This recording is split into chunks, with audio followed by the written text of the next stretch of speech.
So think of what examples you would like to see worked. I will work them after we talk about the chain rule. Yeah, your exam will be very much like that old exam. It's an exam I gave in 2012. Okay. Oh, it is time to start. So let me make sure I get. Okay. Yeah. If you had problems with that exam, then you need to get to work. And by the way, I have an office hour today from 1 to 2. You might think of dropping in. Okay. I just thought of a question I want to ask you. Is I noticed that when I was going over several of the questions about limits, that I would be getting 0 over something. Is that allowed? Well, 0 over 0. No, 0. like 0 over a number, so that once it was all simplified down, the answer, at least I was getting, was that x would be approaching 0. Okay, 0 over a number that's not 0 is equal. What is that? Yeah, 0 over 1 is equal to 0. Okay, period. Something that's not 0 divided by 0, so 1 divided by 0, well, that's not a number. The division by 0 is not allowed. However, 1 over 0 is not indeterminate because that form represents a number that's not 0 divided by a number that's close to 0. 1 over a number that's very close to 0 is a large number. Okay, 1 over a number close to 0, and by small I mean close to 0, is large. So 1 over 0 is basically infinity. Okay, that form 1 over 0 is not a number, but it does tell you something. 0 over 0 is completely meaningless and means you have to look at the problem more closely. Okay, you all have these, somebody, Mr. Bennett, has this question, he didn't understand anything. Pick out a problem on that exam that you didn't understand, and I will work it. Okay? And yeah, basically yesterday was a review. And if you didn't understand, maybe you got a wake-up call, and that would be good. Because your exam Friday will be very much like that exam. The directions will be different. That exam was designed for an in-class, in-person exam. And, well, things are different now. Thanks to good old COVID. It's upended all our lives. And we can't have in-person classes anymore, not in the usual form. So we're going to have to go with what we've got. Remember that on Friday, I must be able to see you. Number 4. Okay, you're going to have to tell me what the problem was. I'll tell you what, let me see it. I can pull it up on my computer if I turn it on.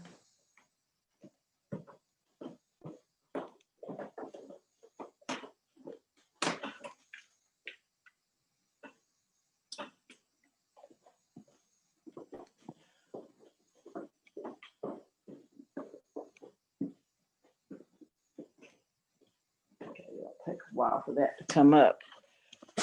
Okay, so I'm going to talk about the chain rule.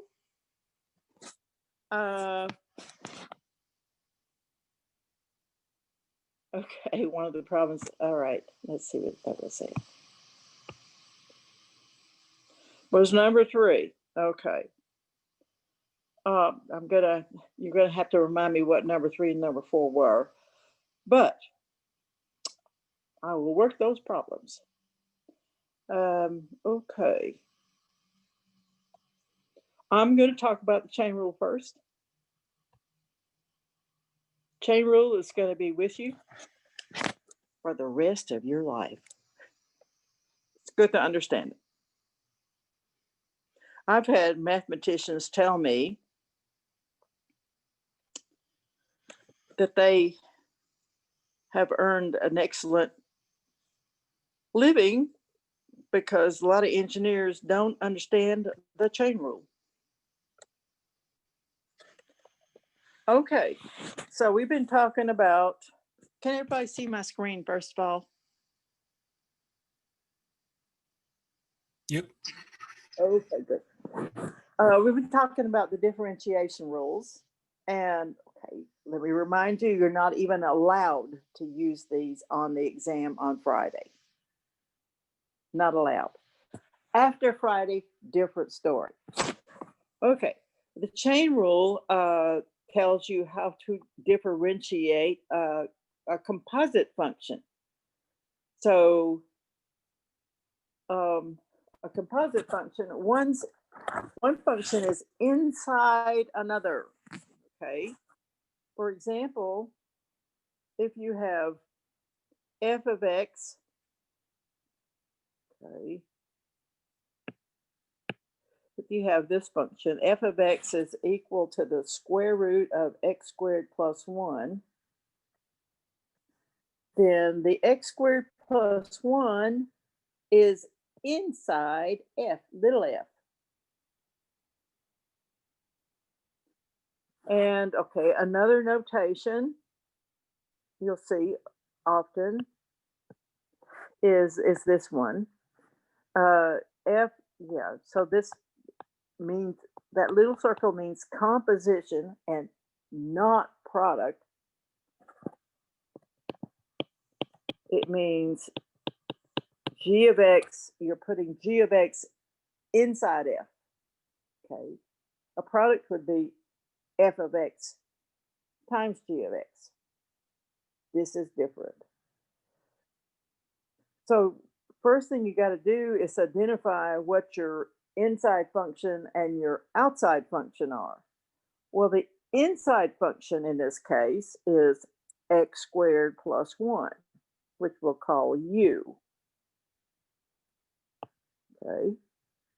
The outside function is when you take the square root of everything.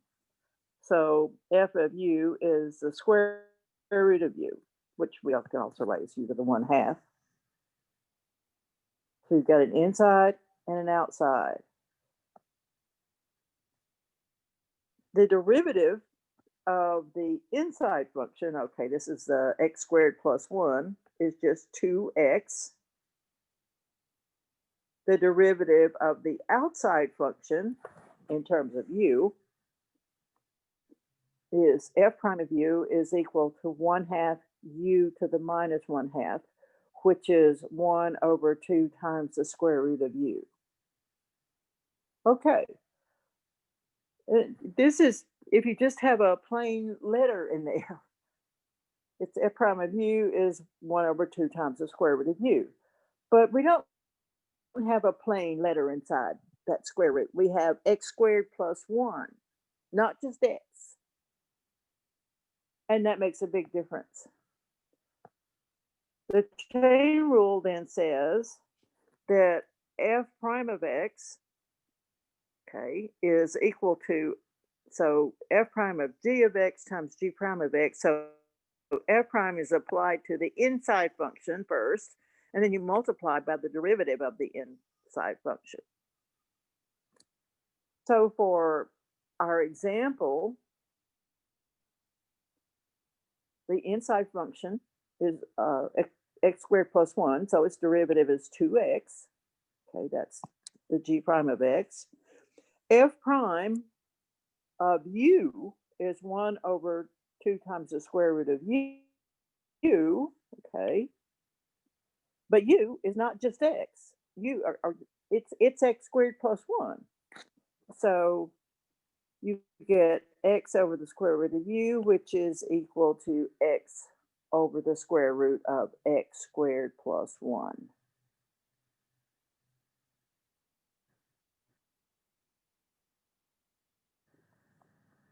Questions?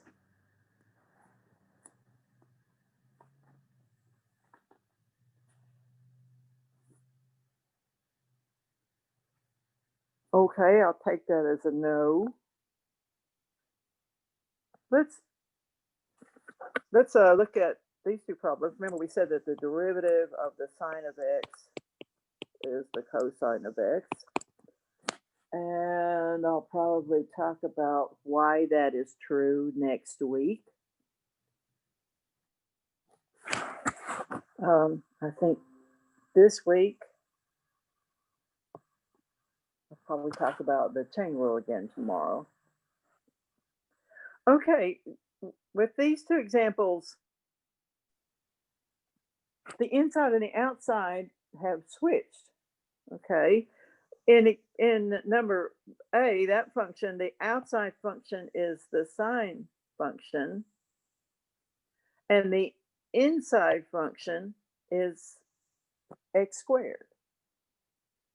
In number B, the inside function is the sine function, and the outside function is something squared. It makes a difference which is inside and which is outside. And also this, okay, it's common to write, if you have the sine or any trig function raised to a power, people just write that, okay.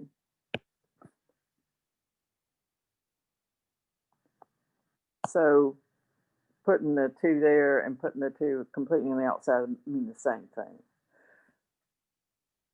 But okay, let's use the chain rule to differentiate these. Part A.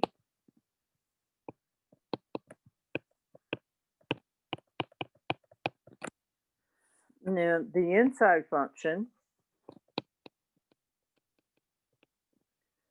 is x squared. Okay, and I'm gonna call that u. And the outside then is the sine of u. Okay, so the derivative of, this is the inside function,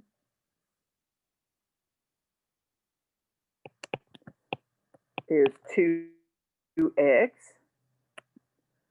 and the derivative of the sine of u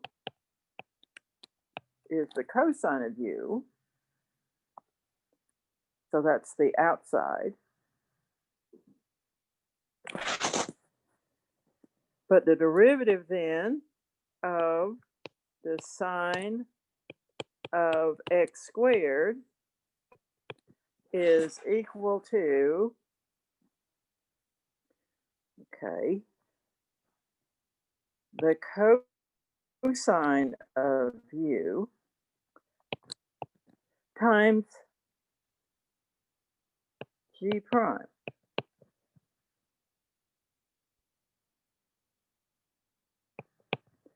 And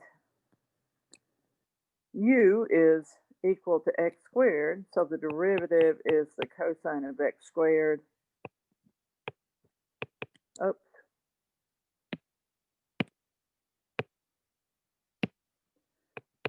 Times 2x.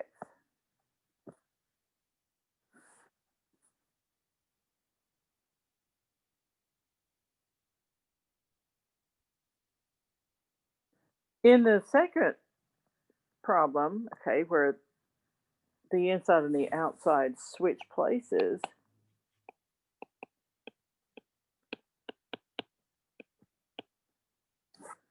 now the inside function is the sine of x, okay, which we'll call u. And the outside function is u squared. So the derivative of each of these functions, the derivative of sine of x is the cosine of x.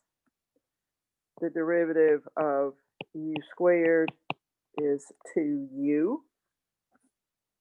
So the derivative then of the sine of x all squared, okay, well, it's f prime of u times g prime, one way to write it, and that's 2u times the cosine of x, which is equal to 2 times the sine of x times the cosine of x. Okay. So yeah, the derivatives are quite different. The sine of x all squared has a derivative 2 sine x cosine x. The derivative of the sine of x squared is 2x times the cosine of x squared. It matters a lot about the inside and the outside. Okay, let me find another example here. Oh, that one's good. Any questions?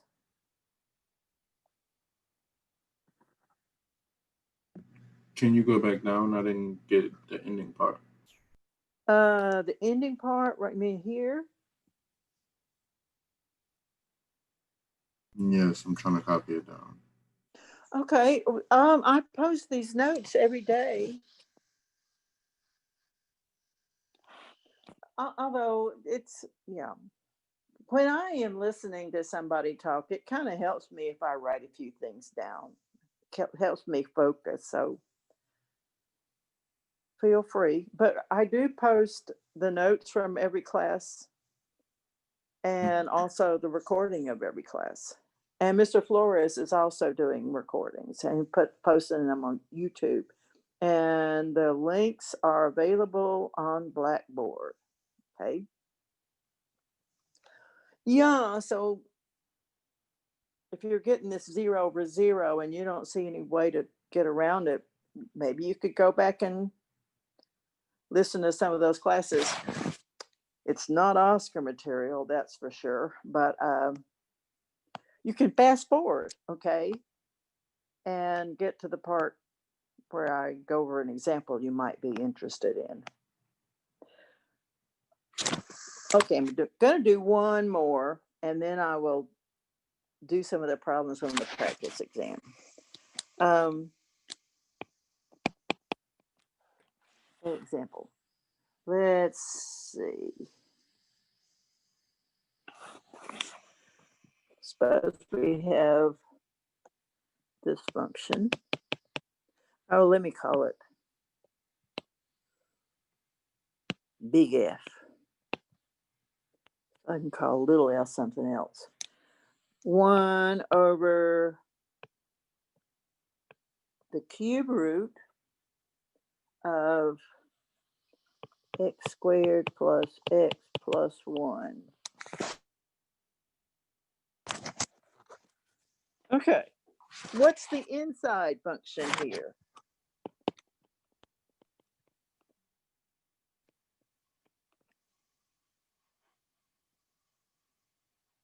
Somebody?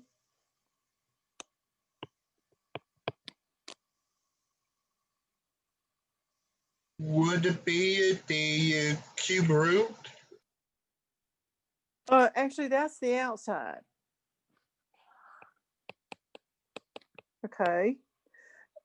The inside is x squared plus x plus 1. And the outside is 1 over the cube root of u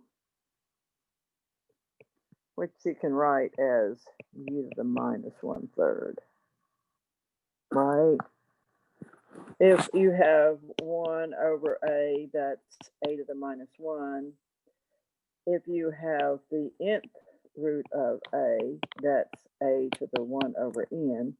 So if you have 1 over the nth root of a, that's equal to a to the minus 1 over n.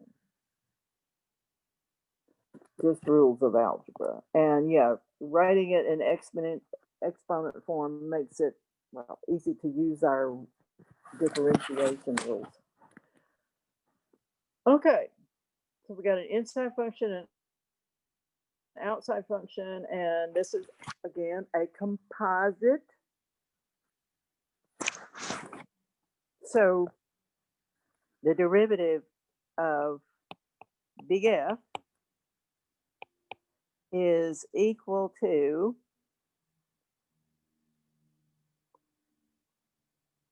the derivative of, okay, I'm having notational problems here. Let's see. Well, so we'll call this little f of u, okay, that 1 over the cube root. And this u is actually also g of x, you might think of it as. Okay, so f prime of x, big F prime of x is f prime of g of x times g prime. That's just writing the chain rule. But g of x is u. And then we've computed both of those derivatives. F prime of u, oh, no, we haven't computed them. Okay, let's see.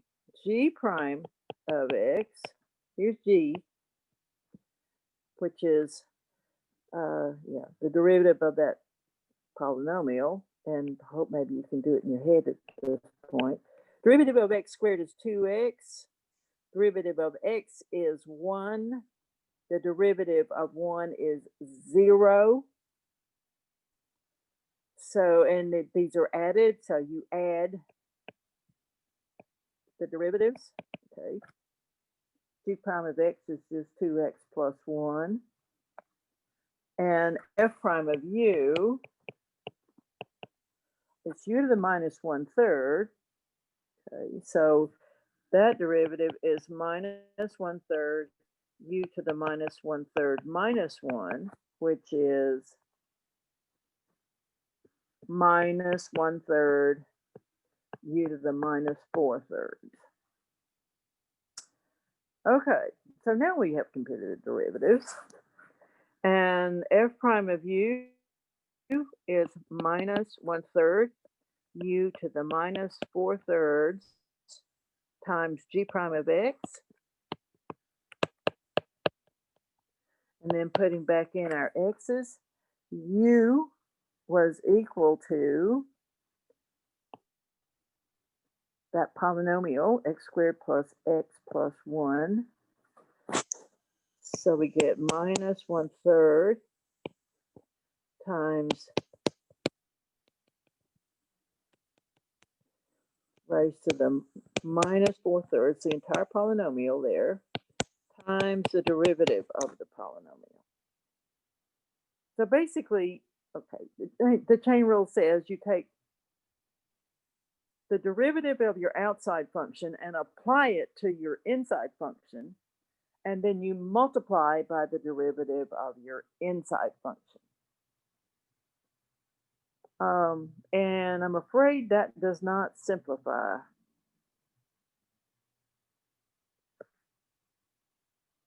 much further. I guess you could write it in a different way, but I can't, in particular, I can't get that x squared plus x plus 1 outside of that being raised, all of it being raised to the minus 4/3.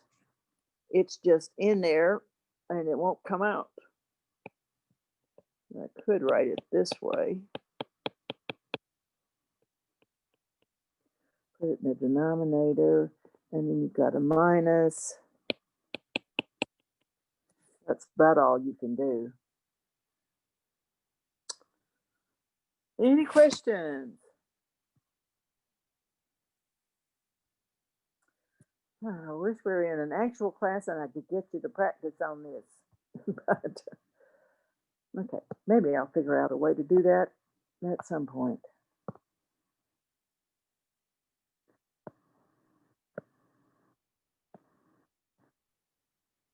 Okay, I'm going to the practice exam here. And I need to go to my computer and yeah, pull up that exam because I don't know what number 3 and number 4 are right off the top of my head.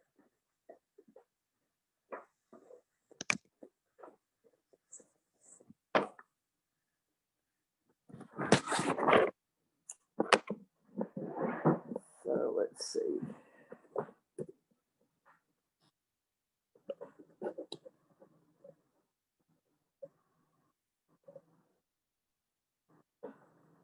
Ooh, the Tetons.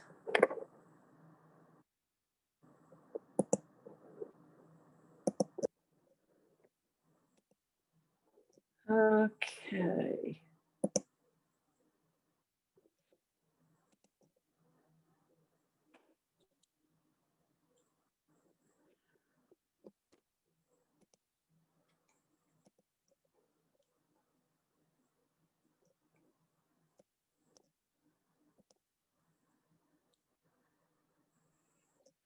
Let's see. There it is.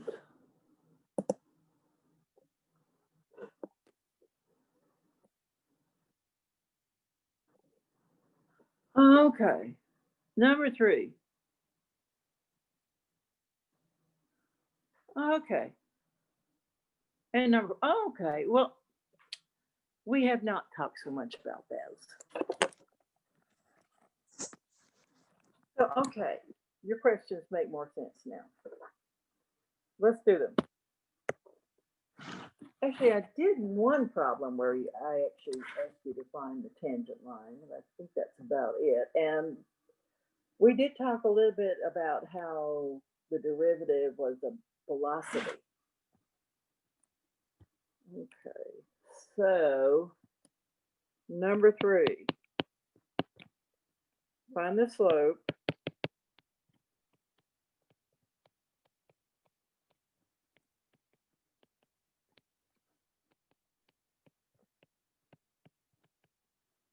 of the tangent to the graph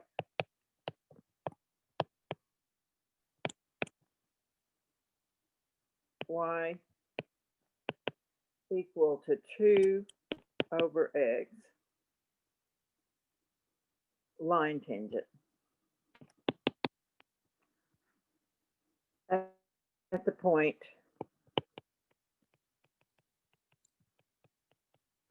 1, 2. Okay, let me sketch this function. And actually, I don't really care what happens on the negative numbers, but 2 over x looks like this, right, for x positive. Yeah, it's got a negative piece over there too. But okay, we're interested in the point 1, 2. And we want to get the tangent line, which, okay, I'm going to sketch. There's a, that doesn't look terribly tangent, but okay, that's the idea. I'm looking for the tangent line at that point.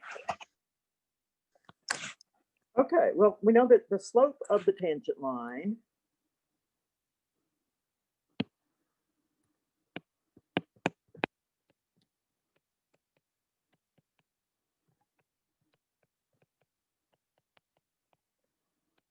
is given by the derivative.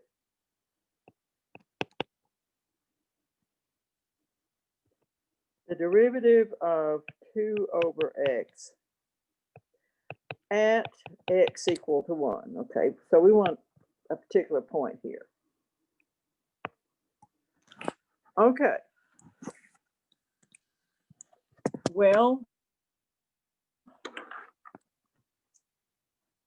you are not allowed for Friday to use the differentiation rules. So that means I have to find the derivative using the definition. And let's see. Yeah, this is like number 5. Yeah, when I say using only the definition, I mean compute the limit. So, sorry.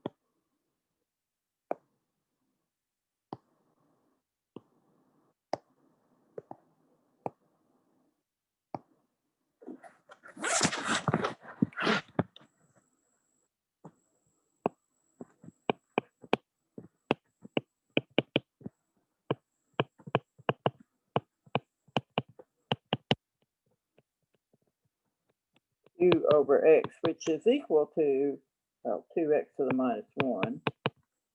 Although that's not particularly helpful. Okay, so I'm going to do that. So let's let f of x denote this function.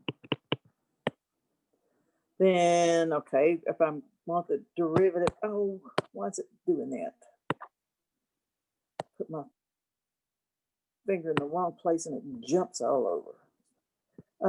F prime of a, if I use the x approaches a definition, is the limit as x approaches a of f of x minus f of a over x minus a, and that's equal to the limit as x approaches a of 2 over x minus 2 over a over x minus a.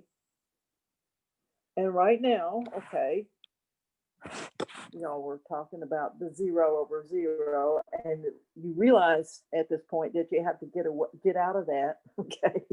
You got to get rid of that problem. That's the whole key in computing these derivatives. And it is possible, okay? Well, I've got the difference of two fractions in that numerator.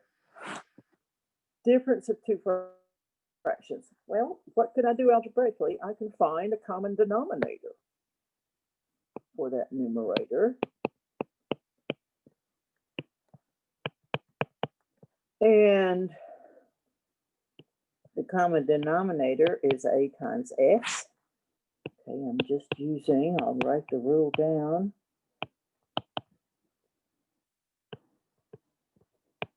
Oops.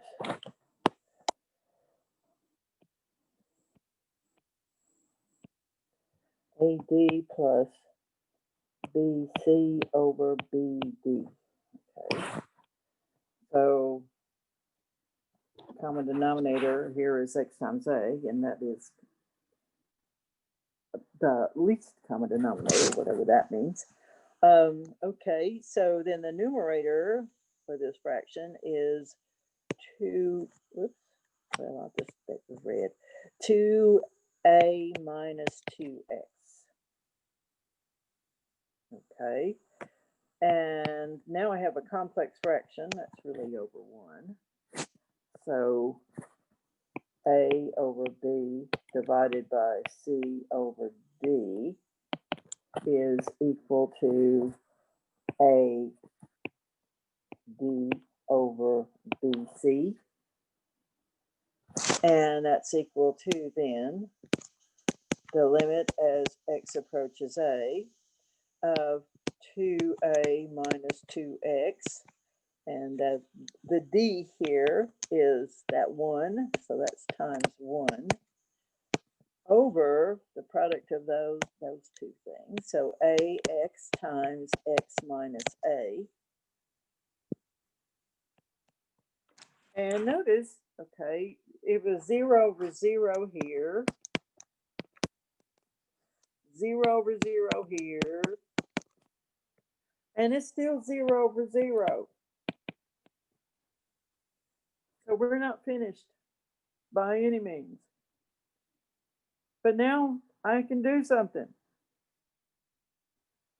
Okay, in the numerator, I can factor out a 2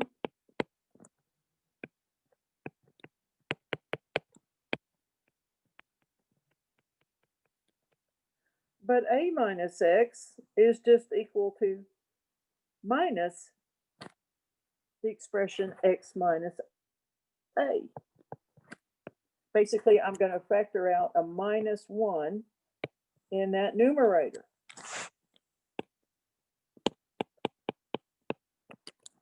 So that makes it a minus 2 times x minus a.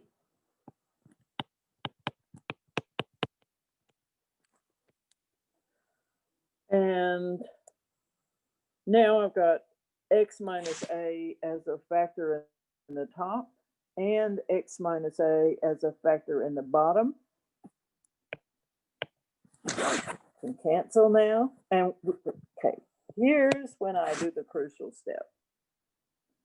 Once you cancel out that x minus a, which you can do, because when you're taking the limit, x is not equal to a. So x minus a is not equal to 0. And now the 0 over 0 problem is gone.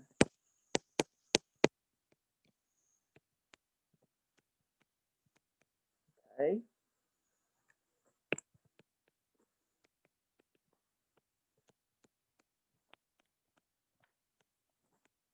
You do that. It's now gone. And now you can take the limit.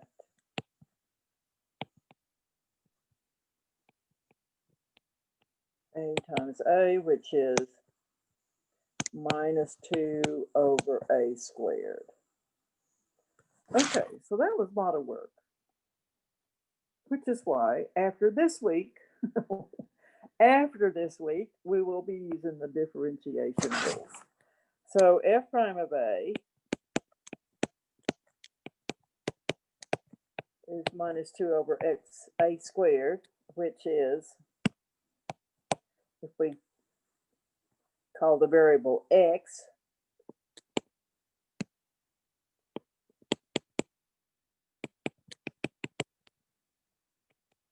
okay.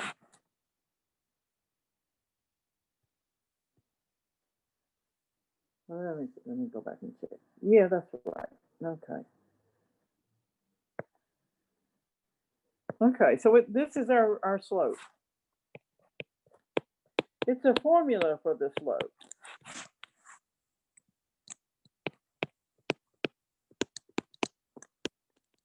Because given an x in the domain, in particular a positive x, this gives me a slope at the point x f of x.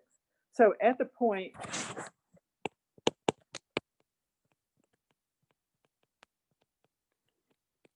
one, 2, the slope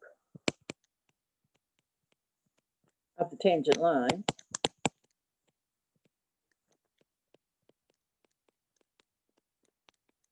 is equal to f prime at 1, because x is 1 right there, okay?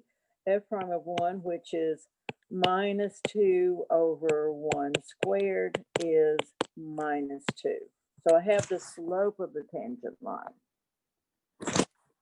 So now I have the slope of the tangent line,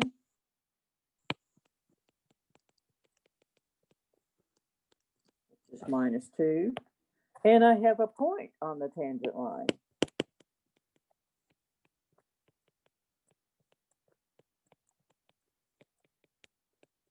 which is 1, 2.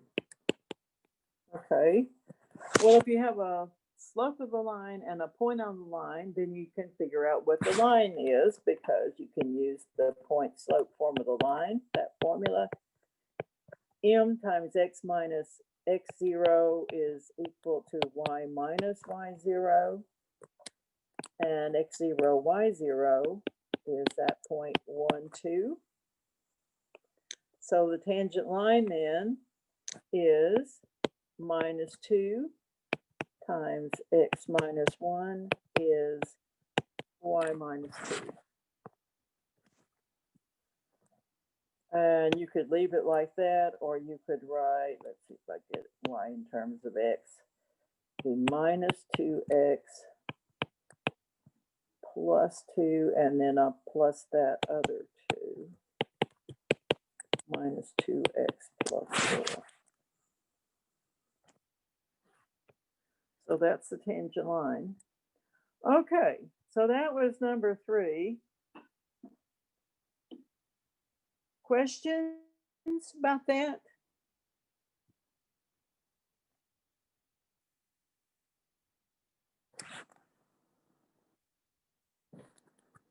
Are you all still there?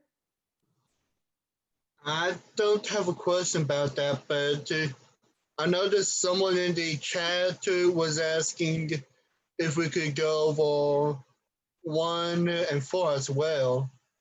Okay, well, let's see, 4. Okay, number 4 is like one of the problems I did at very first of the semester. Well, let's see, what was 1? Oh, 1's quicker. For number 4, I'm going to have to compute another derivative using the definition. So compute the limit. Okay, so let's do number 1, and then we'll at least get started on number 4. Number 1, it says sketch the graph, find the limit of f at x equal to 0, and is f continuous at 0. Okay, so let's look at f. F is equal to x minus 1 if x is less than or equal to 0, and it's minus 1 if x is greater than 0. Okay, and let's see, so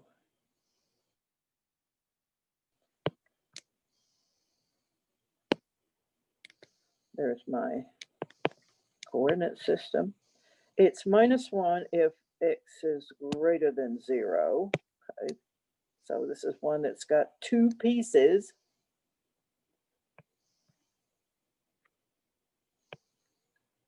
And that says the rule for the positive numbers is f of any positive number is minus 1. That's just a horizontal line.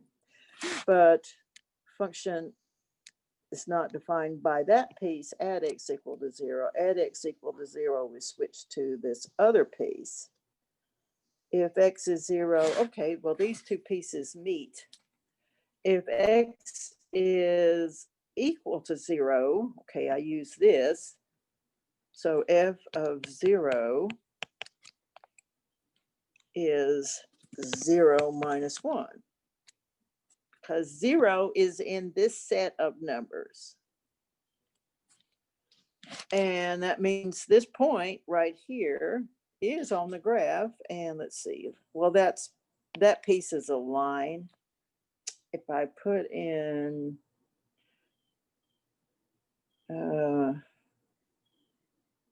minus 1 for x, I would get minus 2. So, in fact, yeah, it's just a straight line that looks like that. Okay, my color switched. Okay, but there's the graph. Okay, it's got 2 pieces, but the pieces meet.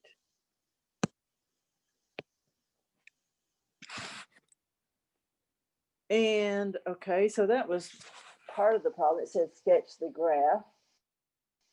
Find the limit of f of x at x equal to 0.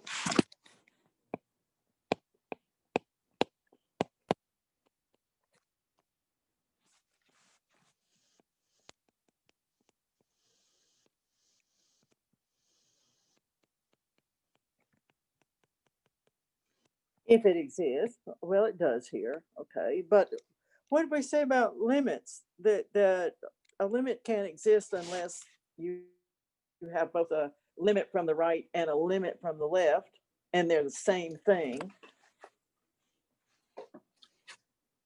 But what is, let's check the one-sided limits.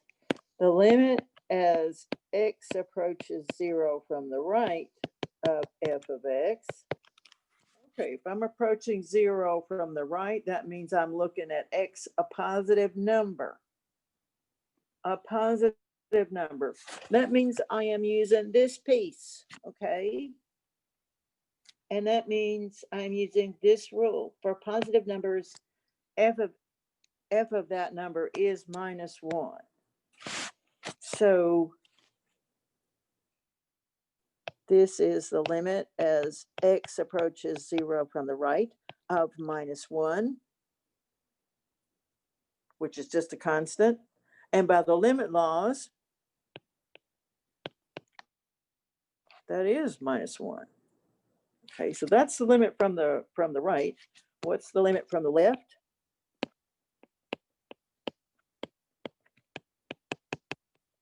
Well, now I'm looking at negative numbers. And that means I'm using this piece.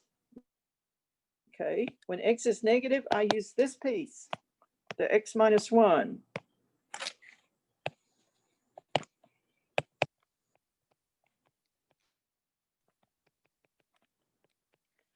And okay, well, I can just direct substitute here. I do not have that 0 over 0 problem. That's -1. Okay, so the limit from the left is equal to the limit from the right.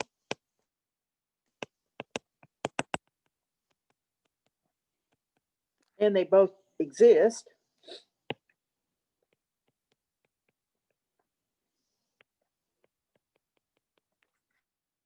And that means the limit, plain old limit as x approaches 0 of f of x is also -1, okay? So we found it, and it does exist here. It is -1. Okay, so it's got a limit. The final question, well, is f continuous at 0? Is it? Yes, ma'am. Yes, it is. It is, because what does it mean to be continuous? F is continuous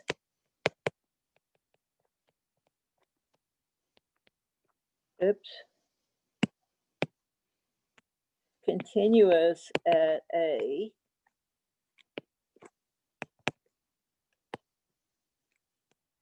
if, okay, the limit as x approaches A of f of x is f of A. And that, okay, that statement says three things. It says that the limit exists. It says that A is in the domain of f, and therefore that f of A exists. And it says that these two numbers are the same number, okay? So that's what it means to be continuous, and we just saw that the limit as x approaches 0 of f of x was equal to -1. Well, f of 0 is -1 because of the definition of f. If I want to find f of 0, I use this top piece, okay? F of 0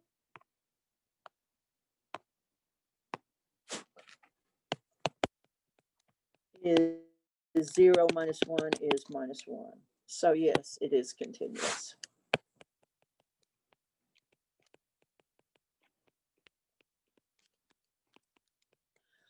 Okay, that's number one. And number two, some limits. And yeah, the whole thing in computing the limits is getting rid of the 0 over 0 problem, but you use algebra to do that. Let's at least start. Let's see, what time is it? Oh, I only have 5 minutes. Okay, I'll finish it tomorrow. Let's at least start number 4. Oh, I don't want that yellow thing there.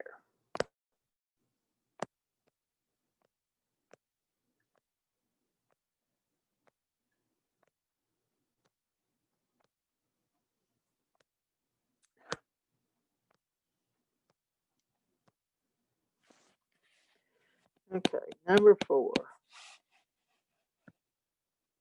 Ball is dropped off a tall building, and until it hits the ground, it has position function.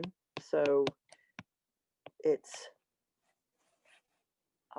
probably its height at time t is 400. Oh, blast it.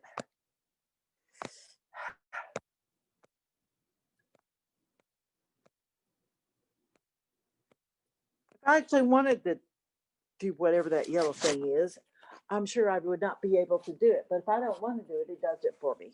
Okay, 450 minus 16t squared. Okay, so that S of t is the height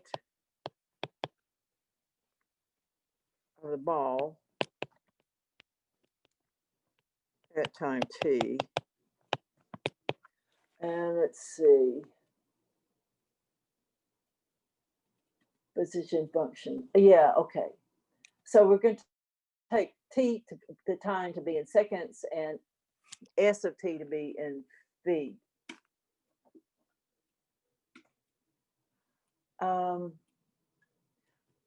Okay, velocity. The velocity is the same thing. Okay, it's a derivative. So when it asks you for velocity, it's asking you for a derivative. Velocity is the derivative is a slope. Okay, they're all the same thing. And it's lots of other things too. Derivatives, they measure it, it's a rate of change.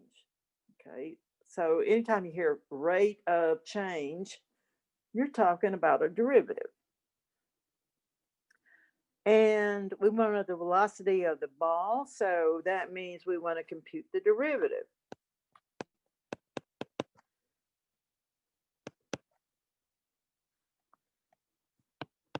Okay, and that is the limit as h goes to 0. I'm using the h definition this time, of s of t plus h minus s of t over h. And that is the limit as h goes to 0 of 4, I have to remind myself what the function is, 450 minus 16, okay, t squared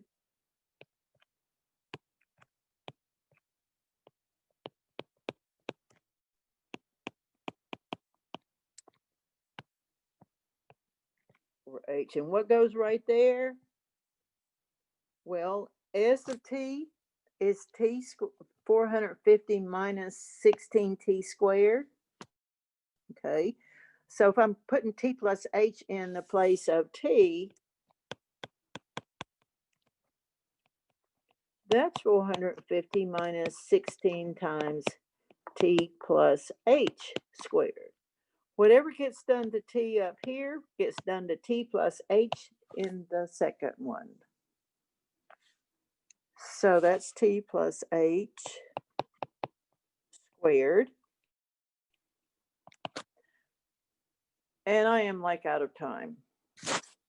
Okay, I'm going to finish that tomorrow.